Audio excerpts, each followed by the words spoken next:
Hello, everybody. Today's review is going to be of the the Bob's Burger movie. I might actually put this as my second review of for Thursday because I know I already have I already have one done, so I might do two for Thursday and then do two for Saturday as well if I can get that put in. But I'm just kind of relaxing today and just watching a podcast, so yeah, I didn't really feel like watching a movie today, so I will watch a new one tomorrow and then continue on from there. But today is the Bob's Burger movie. Now, I hadn't really watched much of the show, kind of like maybe a few episodes here and there, and I was a huge fan of Archer, so I kind of figured that going to watch the Bob's Burgers movie would be kind of fun because I know they do like a few crossover episodes in Archer where they have uh, like him in the Bob's Burger universe, so it was kind of cool to see the movie. Anyway, not really knowing that much about the Bob's Burgers universe as it is. um, but this movie starts out with a murder right off the hop, so pretty intense to start a movie off with that, and then it's kind of slowly um, them solving the murder as they go throughout the movie. But there's so much to this. There's so much to this movie, right? Like each character kind of has their own story going on, but they all end up like meshing together to make the movie. Like all the storylines end up coming together to into one, like kind of mesh together into one storyline is what I'm trying to say here, I guess. So the movie just kind of flows really well, even though it wasn't like maybe the best movie of all time, and I did only give it a 7 out of 10. It was still a fun watch, like maybe not like a top tier movie or anything again. So I guess I could kind of explain my rating system here. So my rating system, if I haven't explained it before, like 1 to 4 is like a bad movie. I would say like I wouldn't ever sit through it again. And then 5 to 7 is mid tier, obviously. Like so, it's a good watch. Like I could sit through it again a few times. But it isn't something that I would like add to like my list of like things that I could like never get bored of, if you know what I mean. And then 8 to 10 is like top tier, so those are like my favorites. And obviously, if it's 10 out of 10, that means I absolutely loved the movie, and I am looking forward to watching it as many times as I can in my lifetime.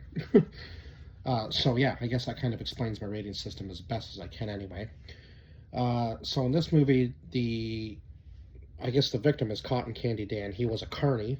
So I'm not really sure what that entails. Like, does a carny mean you work for the circus, or is it just like an ex-criminal? Because it was kind of confusing to me exactly what it meant. I'll have to look up the definition. But anyway, he was a carny, and he was killed at the beginning of the film. And of course, the wrong person obviously is framed for it. And if I didn't say my rating for this movie, I did give it a 7 out of 10. So we'll go over the cast list. H. John Benjamin playing Bob Belcher, and I didn't realize that they had like full names either when I went into the casting list, so it's kind of funny that their last name is Belcher, right? John Roberts plays or voices Linda Belcher. Dan Mintz uh, voices Tina Belcher. Eugene Merman voices Jean Belcher.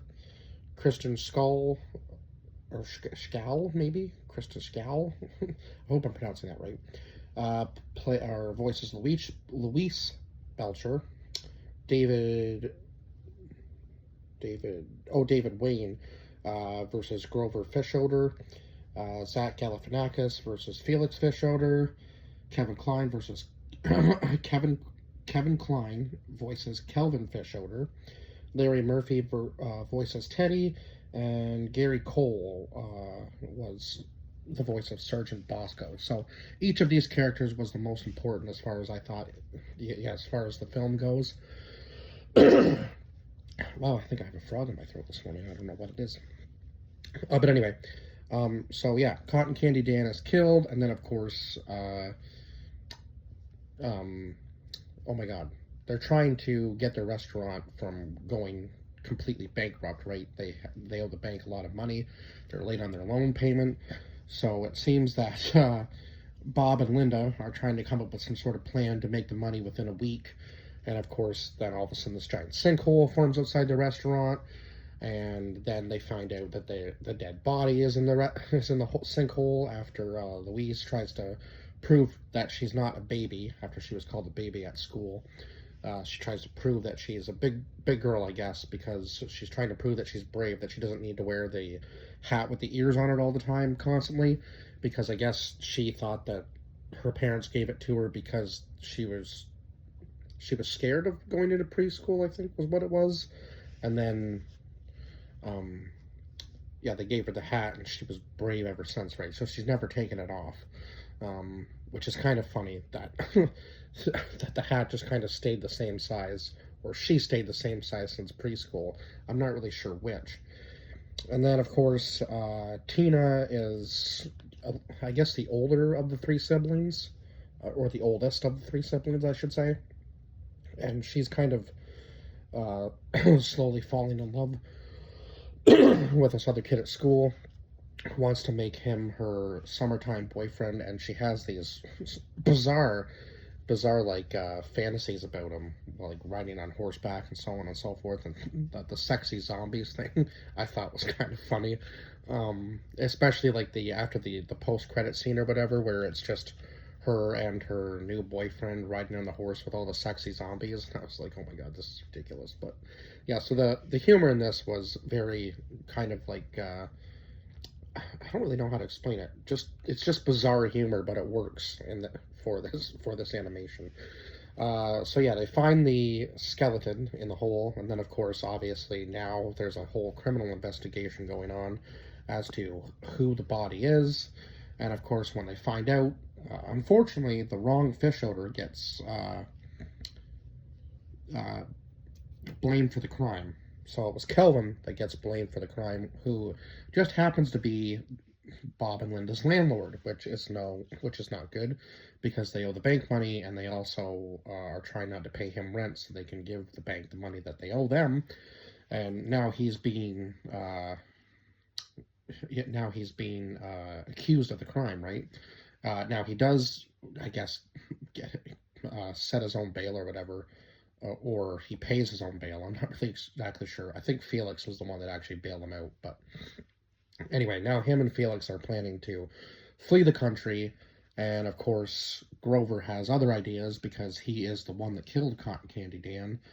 And Louise actually is the one that solves the crime, because she goes to the Carneys and asks them about Cotton Candy Dan and so on and so forth. And then they kind of do their own spiel, and then, of course, leads them to the wharf, and they think Felix is the one that has committed the crime, so they kind of are following Felix throughout the movie, and it does make it look like he is the one who's done it, right, because he is trying to flee the country with his girlfriend, and of course now Kelvin is involved, and they're gonna they've made this, like, submarine that used to be a ride into an actual submarine, they think, by watching videos on YouTube on how to turn a carnival ride into an actual submarine. So, oh my god, these guys are just ridiculous, like that stuff that they think of. So, of course, Grover tries to, play it off like oh, this is a bad idea, guys. Like, I keep telling you,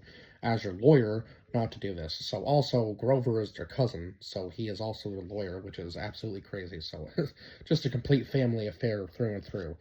And, of course, when Louise sees the banana cufflink, which was, I guess, was it with the skeleton? I'm not really sure how they solved that part. I can't remember exactly whether it was with the skeleton. Anyway, there was something about a banana cufflink throughout the movie. I can't remember exactly where it was brought up. But anyway, Louise notices that in the picture, and of course then she sees Grover's bite mark and the oddly shaped tooth from the skeleton that she kept. And of course then, as soon as Grover grabs it, he realizes what Louise is realizing and points a harpoon gun at them and holds them all captive. And then, of course, Bob and Linda and Teddy are at the wharf at the same time trying to sell their burgers mobily. Teddy set them up with this whole cart to try to make them extra money. And Teddy was probably my favorite character throughout the movie because he didn't care what was happening. He was just there for the adventure no matter where it took, because he considers Bob his best friend. Whether Bob feels the same way about Teddy, I'm not really sure, but it was just kind of funny that, Teddy was there, and he was the one that saved them when they got stuck in the hole in the little go-karts that they ride when uh, they're able to escape from the wharf or what from the underground part there.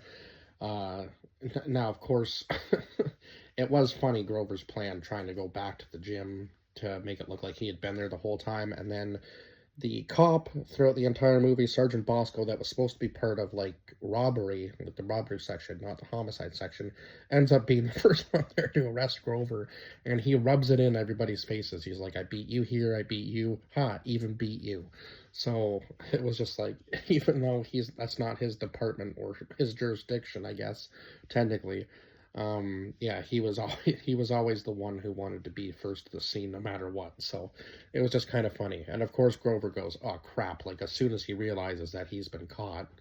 Um, but I mean, I don't really know how he thought he was going to get away with that. And he was going to light the whole wharf on fire, and he wanted to build like this big, huge new complex. I guess that was going to be his plan after. I guess he thought he could get away with it. So kind of interesting there that he thought he was going to be able to get away with it at all anyway.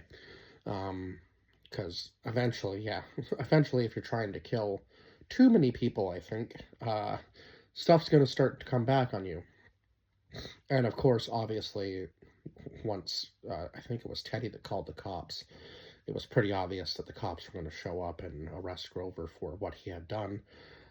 And they were able to save Felix and Kelvin, so that was a good thing. And they were an odd bunch. The sham pumping thing with the bike pump and the champagne. So Felix definitely had an alcohol issue. It was very noticeable throughout this movie, even when they were in the wharf and he just went straight to the bar and started drinking immediately. So yeah, but we never even see his girlfriend again throughout the movie. Only that one time on the video call when he's got like his sailor's uniform on. But I think they were going to pick her up along the way. I believe that was their plan anyway. Yeah, I think Felix does mention it that they were going to pick up his on again, off again girlfriend. And Kelvin kind of goes, "Oh," like, and he goes, "Oh, she's a delight. What are you talking about?" Sort of thing. So, yeah, but it was cool to see them solve the crime throughout the movie and have like their own stories kind of come together too. Like Gene's with his music and his band, they ended up performing uh, at the end of the movie. So yeah, his dream kind of came true, and I guess yeah, Tina was able to ask the boy out that she wanted to ask out the entire movie after he actually found her barrettless that she made, like with a piece of her barrette and a necklace. So yeah, he ended up finding it when he was doing parkour down at the wharf, I guess. So yeah, it was kind of meant to be, I guess, there. And Louise was able to finally do the trick on the monkey bars and lose her hat. And of course, all the teachers and stuff are freaking out. And she says it's not a big deal. Like, she puts her hat back on. So you never actually see what she looks like without her hat. And I don't know if you ever do in the show, but I guess I'm going to have to watch the show eventually down the road and see if you do ever see her without her hat on at some point. But I don't think you ever do. And that's kind of creative. That's kind of good writing, because then you're always wondering exactly what she would look like with the hat off, but you'll never probably find out. It's one of those things that you want to find out, but you also don't really want to know, because then it might take away from the character too. So yeah, interesting to see if there is any moments with her hat off that we actually do see that. But anyway, I think I've covered everything. Yeah, because yeah, obviously we know that Felix gets caught, and I will say the one thing that I found weird about this was the musical bits in this movie. Now I'm not sure if there's any throughout the show. There must be, because again, I've never really seen that many episodes, like maybe here and there, of Bob's Burgers. So yeah, I'm gonna have to watch the show through and through so far, and there's a lot of seasons. I didn't realize it had been on that long. So it's been on since 2011. I did not know it had run that long. So yeah, I've got a lot to go through once I get there. It is added to my list of things to watch, but I have a ways to go before I'm even there anyway. So yeah, but I think I've rambled on long enough. I believe I've covered everything, and I will see you guys in the next review. Bye-bye for now.